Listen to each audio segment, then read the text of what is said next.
then go to our next speaker, which, according to our program, is Professor Conrado Moreno from Cuba. But for some reasons, he's not able to join us, for technical reasons, actually. And he prepared a PowerPoint presentation, which will now be presented by Jean-Daniel Pitteould, who is my colleague here at our head office in Bonn. But I think that also makes some sense because, Jean, as you come from Venezuela, which is somehow not so far from the region we're going to talk about. So Conrado presented us an overview of the wind power developments in Cuba, but also in the Caribbean, and also some statistics about Central American countries. And Jean, I'm very pleased that you can present this now to us. Thank you, Stefan.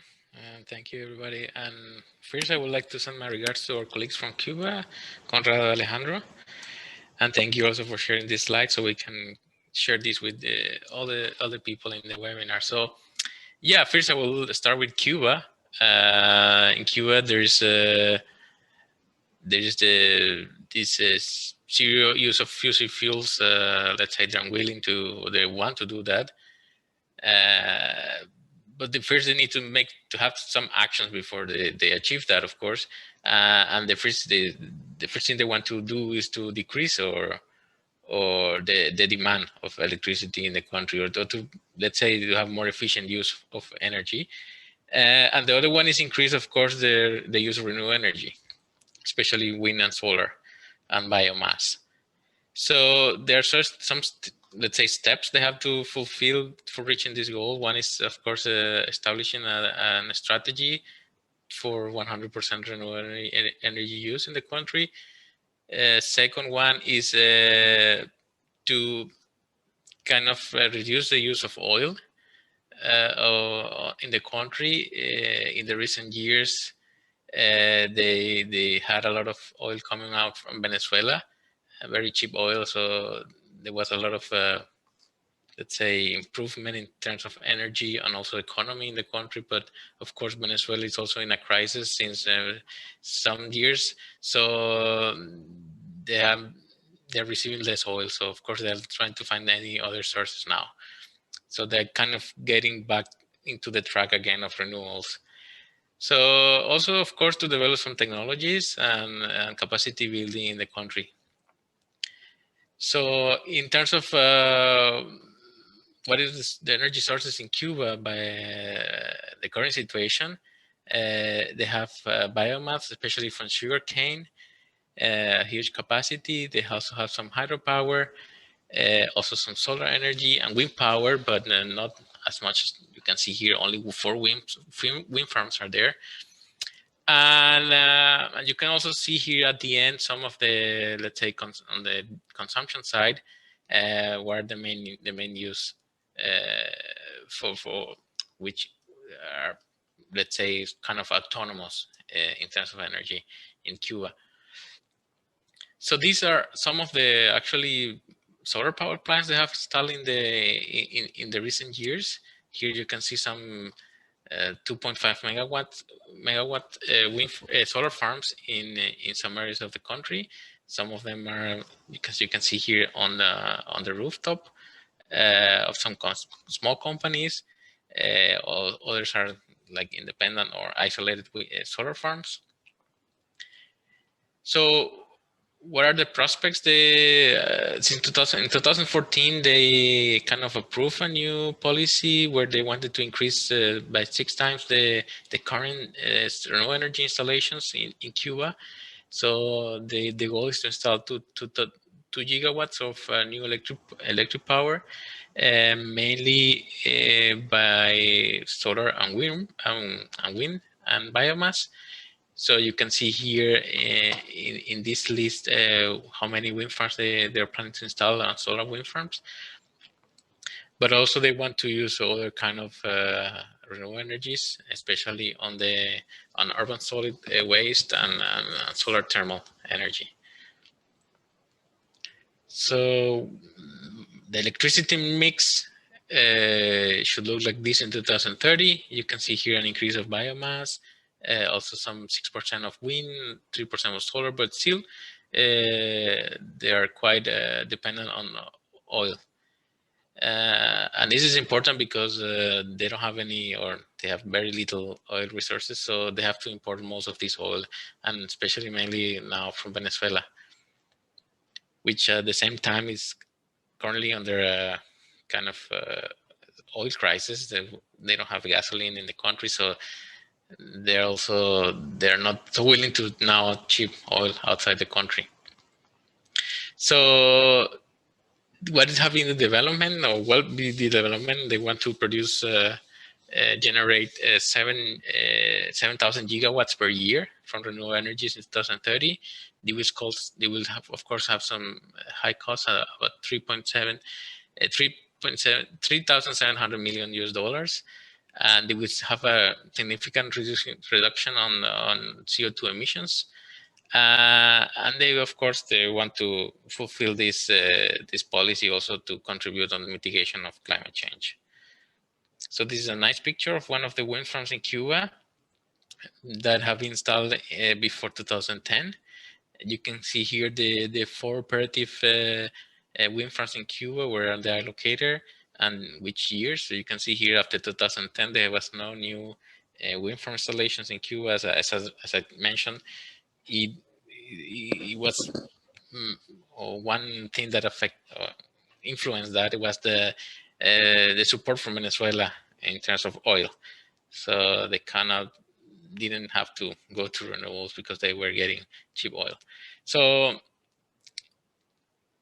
yeah, so you can see here, well, in this list, only 3 wind farms were commissioned from 2006 to 2010. 2 of the wind farm constructions were basically stopped at some point, and the main reason why this haven't, let's say, developed as it was planned from 2010 is, of course, the economic crisis, the lack of financing resources as well as in Argentina, and of course now the coronavirus pandemic, the COVID-19. So you can see here which are the plans from now to 2030. You can see here where the 13 wind farms they're planning to install are located and the sizes. Now we jump to the Caribbean countries. Most of the Caribbean countries you see in this map, they have some wind installations already. I must say, in many of these countries, usually projects takes more time to develop and to install. So let's say the cycle of new projects is bigger than in other mature markets. So every 2-3 years we hear something about new developments in these countries. It takes even 4 or 5 years to have new installations. So the main challenge for all these countries, of course, they depend on oil, and very expensive oil, usually coming from US. So of course they would like to have any other kind of source of energy. And of course, renewable, they have very good renewable energies, let's say, resources, especially wind. So they have been, since many years, trying to let's say, develop an industry of wind, especially. And you see here in this list what is the situation now. All these countries with wind power. You can see here the Dominican Republic and Puerto Rico are the biggest markets in the Caribbean, followed by Jamaica.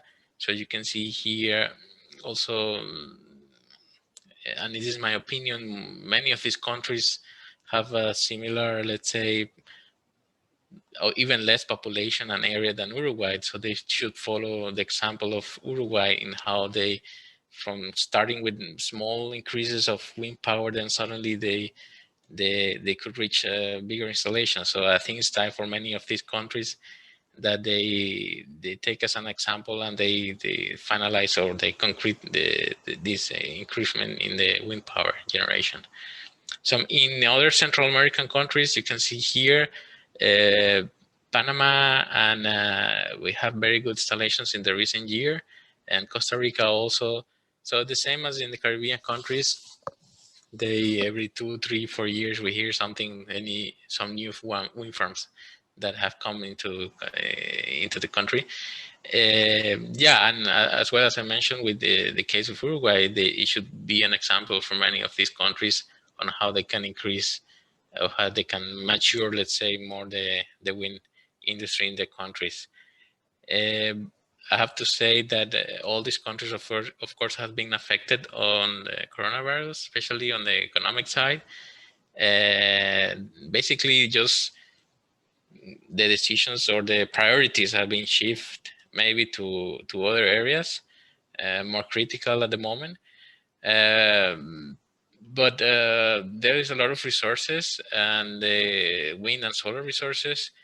So, and many of them have this in their agendas, and I hope in the near future there will be new developments on all these countries, especially because they have the resources and they need to get away a little bit from oil that is costing them a lot of resources. So that, I think that was all. Yes, and thank you again to Conrado and Alejandro for sending the slides. Thank you. Yes, and indeed, thanks also from my side to Conrado and Alejandro, and I hope that they can later then watch their presentation on YouTube. Thanks a lot, Sean, also for presenting this. It's from a very knowledgeable perspective. So that was also very good, and I think it is very encouraging to see the progress of wind power in the whole region, and to see the resources that you have in all the Latin American countries. You also mentioned the impact of COVID-19, which is actually quite similar to most of the other countries where we heard from, that there will be a delay in this year. There is an impact in most countries this year, but the mid to long-term prospects are actually bright for wind power. Yeah, thanks a lot.